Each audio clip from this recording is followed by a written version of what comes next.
IFM News. IFM News. IFM News. Lokal.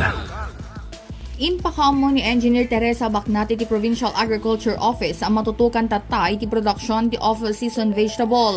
Dahito ikatkas pa ng suporta iti Bagsakan Center wenno ti Ilocos Norte Agricultural Trading Center iti syudad ti Bataca. Sigun ken Bacnata, panawon kat agkurkurang ti supply tinateng. Rason ang magutgutigot dagiti Manalo na nga agmula pa tapno ad-adoy ti produksyon kan tapno agtultuloy latay ti supply a maited karagiti agang angkata.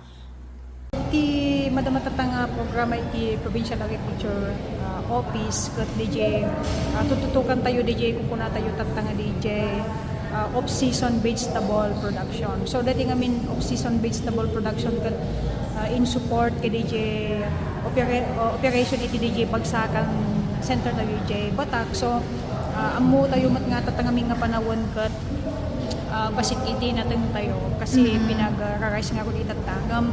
Kaya to yung i-pursue DJ off-season vegetable production kasi okay risky iso na mas nanginginamot iti presyo ken tapno tuloy-tuloy la tali DJ pinang supply tayo kadigiti supplier tayo through di Bagsakan Center. Ano nga klase nga natang dagiti off-season mo po?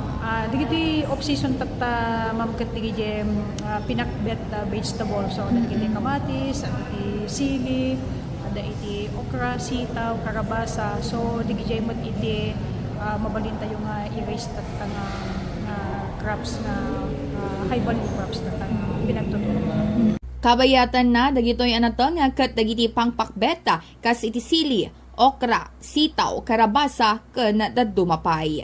Para iti IFM News, Idol Bernadette Toledo, Tatak, IFM. IFM News. IFM News. IFM News. Lokal.